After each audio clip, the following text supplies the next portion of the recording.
Hello friends, welcome to the Logical Studies YouTube channel, and I am your friend Advocate Lakshya Chaudhary. And today we will discuss about the Constitution of India, and the topic of our video is historical background of Indian Constitution Part 1.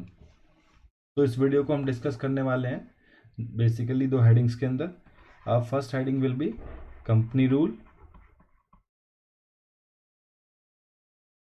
And the second heading is crown rule. तो आज हम company rule को discuss करेंगे. तो company rule में हम सबसे पहले पढ़ेंगे regulating act of 1773, then Pitt's India act of 1784, act of 1784, then we will go for the charter act of 1833, then charter act of 1853.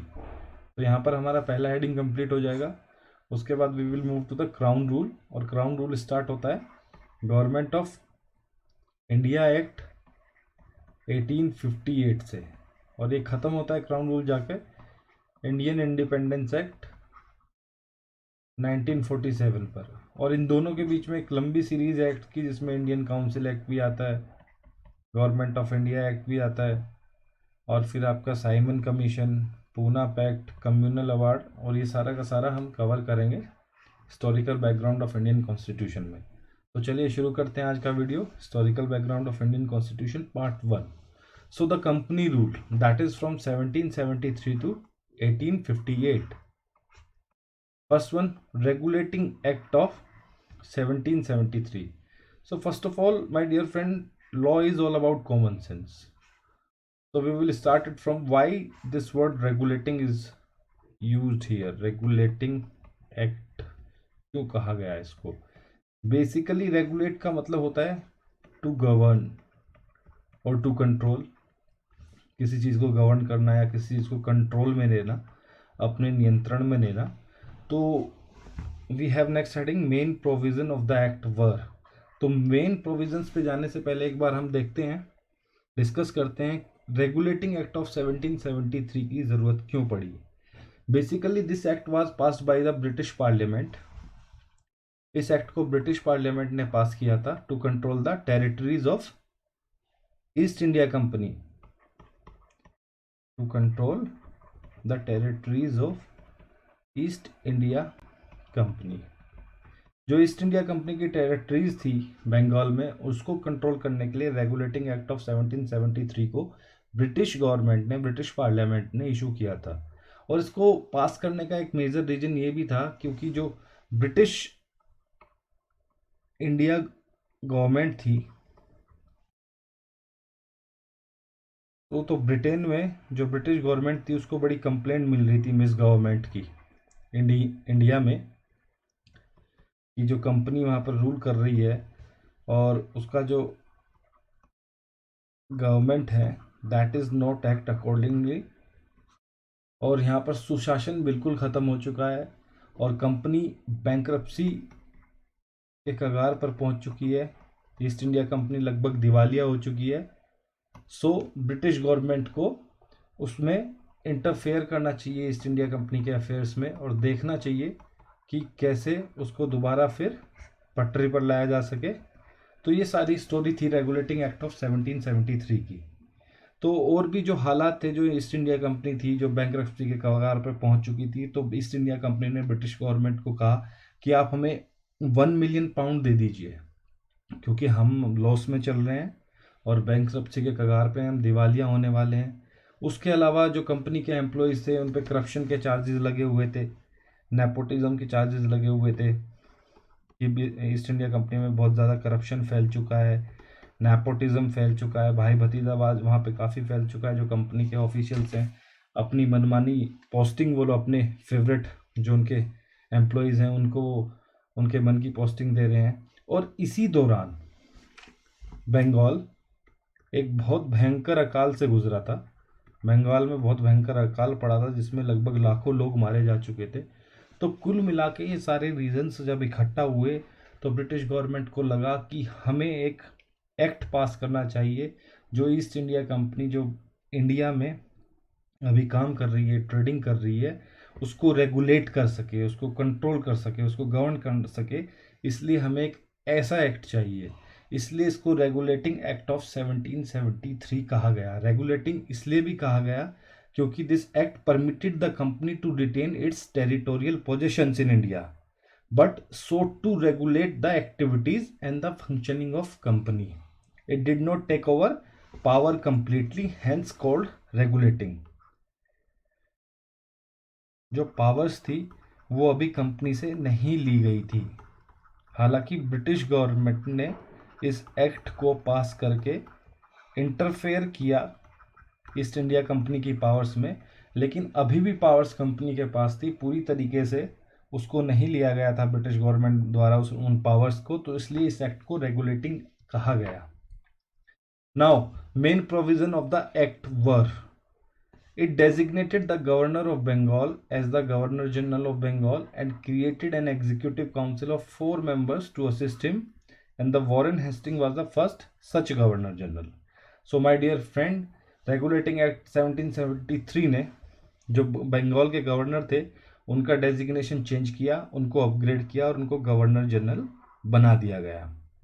और इसी के साथ उन्हें 4 member काउंसिल दी जो गवर्नर जनरल को असिस्ट करेंगे to discharge his duties, to discharge his functions. So this was the very first important point, and the Warren Hastings was the first governor general of Bengal. तो very important question, UPSC में, judicial exams में अक्सर इसको पूछ लिया जाता था, वो पूछ लिया जाता है, वो was the first governor general of Bengal. So by the virtue of regulating act of 1773, Warren Hasting was the first governor general of Bengal.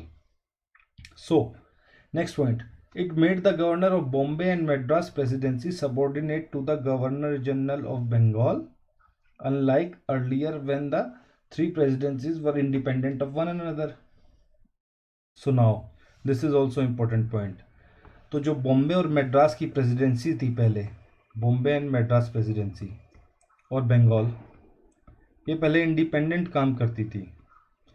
They were independent entity और कोई भी किसी के भी कंट्रोल में नहीं थी। लेकिन जैसे ही रेगुलेटिंग एक्ट ऑफ 1773 पास हुआ और एप्लीकेबल हुआ, तो बॉम्बे और मद्रास प्रेसिडेंसी को बंगाल प्रेसिडेंसी के सबऑर्डिनेट कर दिया गया।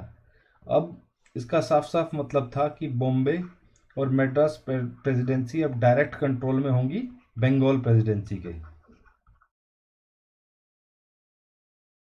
बिकॉज और यहाँ का बंगाल जो प्रेसिडेंसी के गवर्नर थे उनको अपग्रेड करके गवर्नर जनरल बनाया गया, और बॉम्बे और मद्रास प्रेसिडेंसी के जो गवर्नर थे अब वो रिपोर्ट सबमिट करेंगे अपनी अपनी प्रेसिडेंसीज के जो अफेयर्स हैं, पॉलिटिकल हैं या जो कमर्शियल अफेयर्स हैं, उनकी सबकी रिपोर्ट गवर्नर जनरल और बंगाल को देंगे। तो उसका मेन रीज़न क्या था कि जो बॉम्बे और मद्रास की प्रेसिडेंसीज थी उनको सबऑर्डिनेट कर दिया गया, उनको कंट्रोल में दे दिया गया बंगाल प्रेसिडेंसी के। सो उस दौरान क्या था कि ये जो बॉम्बे और मद्रास प्रेसिडेंसी थी, ये किसी भी वक्त किसी भी नेटिव स्टेट पर ये लोग उनके साथ युद्ध शुरू कर देते थे, हमला शुरू कर देते थे। तो अब ऐसा नहीं होगा। जब तक governor general of Bengal presidency इजाज़त नहीं देगी या परमिशन नहीं देगी, तब तक बॉम्बे और मद्रास प्रेसिडेंसी के गवर्नर किसी भी नेटिव स्टेट के खिलाफ या नेटिव किंग के खिलाफ कोई भी वॉर शुरू नहीं कर सकते थे। सो ये भी एक तरीका था कंट्रोल करने का। तो next point, it provide for the establishment of the supreme court at Calcutta in the year 1774, comprising of 1 chief justice and 3 other judges. So my dear friend, this is very important point. So India में जो सबसे पहला court supreme court establish हुआ था, that was established in Calcutta in the year 1774 by the virtue of regulating act of 1773. तो कैलकाटा में fort William में, basically Calcutta में फोर्ट विलियम है, वहाँ पर ये सुप्रीम कोर्ट एस्टेब्लिश हुआ और इसके 4 जजेस थे। One will be the chief judge and other 3 will be the subordinate to him. तो कैलकाटा सुप्रीम कोर्ट का कंपोजिशन हुआ, 4 जजेस हैं, 1 चीफ जज हैं, 3 उनसे जूनियर हैं, और इसको 1774 में फोर्ट विलियम कैलकाटा में सेटअप किया गया। अब एक और इम्पोर्टेंट चीज़ है इस सुप्रीम कोर्ट के बारे में, ये जो सिविल और क्रिमिनल जुरिसडिक्शन था इस सुप्रीम कोर्ट का, that is only for the Britishers. जी हाँ, that is only for the Britishers, not for native Indians. Important point है, एग्जाम में अगर ये क्वेश्चन आता है तो आप उसको लिख सकते हैं, नॉट फॉर नेटिव इंडियंस। ये केवल जो ब्रिटिशर्स थे उनका जो सिविल और क्रिमिनल जुरिस्डिक्शन था कैलकाटा हाई कोर्ट का, that was only for the Britishers. Now the very next point, that is it strengthened the control of British government over the company by requiring the court of directors, that is governing body of company, to report on its revenue, civil and military affairs in India. So east India company थी जो, उसकी एक governing body थी, उसको हम court of directors के नाम से जानते थे। तो रेगुलेटिंग एक्ट ऑफ 1773 में एक प्रोविज़न था कि ये जो कोर्ट ऑफ डायरेक्टर्स हैं ये ब्रिटिश गवर्नमेंट को रिपोर्ट सबमिट करेंगे। किस चीज़ की? जो कंपनी के सिविल अफेयर्स हैं, कंपनी के मिलिट्री अफेयर्स हैं और रेवेन्यू रिलेटेड अफेयर्स की रिपोर्ट। जो कंपनी के सिविल और मिलिट्री और रेवेन्यू रिलेटेड अफेयर्स इंडिया में चल रहे हैं, जो ब्रिटिश पोजीशन है इंडिया में, टेरिटोरियल पोजीशन है, उसमें कंपनी के जितने भी सिविल, मिलिट्री और रेवेन्यू अफेयर्स चल रहे हैं, court of director from now onwards will submit a report relating to these affairs. इससे क्या हुआ? ब्रिटिश गवर्नमेंट की पकड़ मजबूत हो गई ईस्ट इंडिया कंपनी पे। अब एक डायरेक्ट इंटरफेरेंस आ गया है ब्रिटिश गवर्नमेंट का ईस्ट इंडिया कंपनी में। तो चलिए चलते हैं नेक्स्ट स्लाइड पर। आई होप आप लोगों को यहाँ तक समझ में आया होगा। Now this act is of great constitutional importance because, yes, संवैधानिक रूप से देखा जाए तो ये एक्ट एक बहुत ही महत्वपूर्ण स्थान रखता है। So first initiative of British government to control and regulate the affair of East India company in India. जी हाँ, फर्स्ट इनिशिएटिव, क्योंकि इससे पहले ब्रिटिश गवर्नमेंट ने कभी इंटरेस्ट नहीं दिखाया था। उन्होंने जब 1600 में ईस्ट इंडिया कंपनी को एस्टेब्लिश किया गया, उन्होंने कहा था कि आप जाइए ओवरसीज में और ब्रिटिश कमर्शियल इंटरेस्ट को डेवलप कीजिए और हमारे लिए प्रॉफिट कमा कर लाइए। So initially the term was 15 years, life span of East India company was 15 years. और इन्होंने एक कंडीशन इसके साथ ये रखी थी कि अगर आप हमारे लिए प्रॉफिट नहीं अर्न कर रहे हैं, आप लॉस में चल रहे हैं, तो हम आपको 3 ईयर प्रायर नोटिस देंगे एक, और उसके बाद आपको शट डाउन कर दिया जाएगा। तो ईस्ट इंडिया कंपनी की जो एस्टेब्लिशमेंट हुई थी वो purely on the basis of trade and commerce. लेकिन लेटर ऑन जैसे इन्होंने अपनी सूरत में अपनी फर्स्ट फैक्ट्री एस्टेब्लिश की, उसके बाद इन्होंने अपने पांव अच्छे से जमाए भारत में, और फिर बढ़ते बढ़ते बढ़ते बढ़ते ये पॉलिटिकली एक्टिव हो गई। कमर्शियली तो एक्टिव थी, पॉलिटिकली भी एक्टिव हो गई। So it was the first initiative of British government. तो 1773 आते आते इसकी हालत इतनी ख़राब हो गई, इसमें करप्शन आ गया, नेपोटिज्म के आरोप लगने लगे जो कंपनी के सीनियर ऑफिशियल्स थे उन पर, और मिस गवर्नमेंट का इनके ऊपर एलिगेशन था कि बड़ी बुरी हालत हो चुकी है ईस्ट इंडिया कंपनी की। तो इनको ध्यान में रखते हुए रेगुलेटिंग एक्ट ऑफ 1773 इंट्रोड्यूस किया गया। कंपनी में उसने कंपनी के लिए कुछ प्रोविजंस दिए गए। कोर्ट ऑफ डायरेक्टर जो गवर्निंग बॉडी थी कंपनी की, उसको डायरेक्ट किया गया, उसको निर्देशित किया गया कि आप सिविल, मिलिट्री और रेवेन्यू से रिलेटेड जितने भी अफेयर हैं कंपनी के, उनकी रिपोर्ट आप ब्रिटिश गवर्नमेंट को सबमिट करेंगे। So this was actually a pure initiative to control and regulate the affairs of East India company. So very next point, it recognized for the first time the political and the administrative functions of the company. जी हाँ, and the third point, it laid down the foundation of the central administration in India. Central administration की foundation मतलब एक केंद्रीकृत प्रशासन की नींव इसने रखी। मैं आपको समझाता हूँ कैसे। जैसे 3 प्रेसिडेंसीज थी, बॉम्बे, मद्रास एंड बंगाल। तो बंगाल प्रेसिडेंसी के गवर्नर को अपग्रेड किया गया, गवर्नर जनरल बनाया गया, और गवर्नर जनरल के कंट्रोल में बॉम्बे प्रेसिडेंसी और मद्रास प्रेसिडेंसी को दे दिया गया बंगाल प्रेसिडेंसी के अंडर। अब बंगाल प्रेसिडेंसी का डायरेक्ट कंट्रोल था बॉम्बे और मद्रास प्रेसिडेंसी के ऊपर, बिना गवर्नर जनरल ऑफ बंगाल की परमिशन के बिना ये लोग कुछ भी नहीं कर सकते थे। तो एक तरीके से एडमिनिस्ट्रेशन को सेंट्रलाइज कर दिया गया। अर्लियर दे वर इंडिपेंडेंट, इनका तीनों का किसी से एक दूसरे से कुछ भी लेना देना नहीं था, लेकिन रेगुलेटिंग एक्ट ऑफ 1773 की वजह से इन दोनों प्रेसिडेंसीज को, बॉम्बे और मद्रास प्रेसिडेंसीज की इंडिपेंडेंस एक तरीके से खत्म कर दी गई और इनको अटैच कर दिया गया विद प्रेसिडेंसी ऑफ बंगाल, उसका सबऑर्डिनेट बनाकर छोड़ दिया गया। तो अब जो पावर थी वो सेंट्रलाइज हो गई, कहाँ पर हो गई? गवर्नर जनरल ऑफ बंगाल के हाथों में। So my dear friends, my dear legal eagles, I hope कि आप लोगों को यहाँ तक समझ में आ गया होगा। तो चलते हैं अपनी नेक्स्ट स्लाइड पर। That is act of settlement 1781. So my dear friend, it was an amending act passed by British government in order to rectify the defects of regulating act of 1773. So that's it.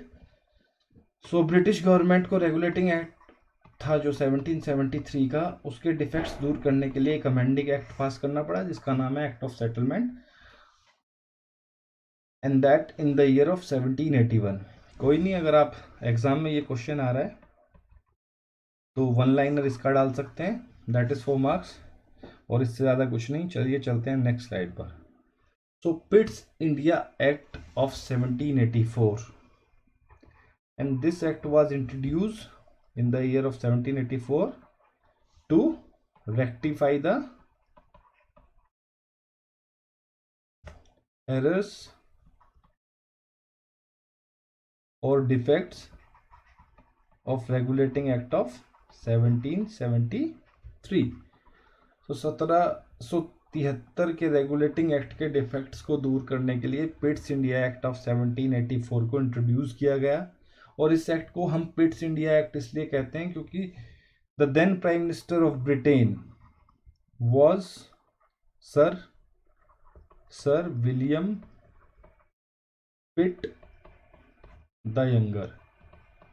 तो उस वक्त के जो British prime minister थे उनका नाम था William Pitt the younger, और उन्हीं के वक्त ये एक्ट पास हुआ था, तो इसलिए इसका नाम रखा गया Pitt's India act of 1784. Now it distinguish between the political and the commercial functions of the company.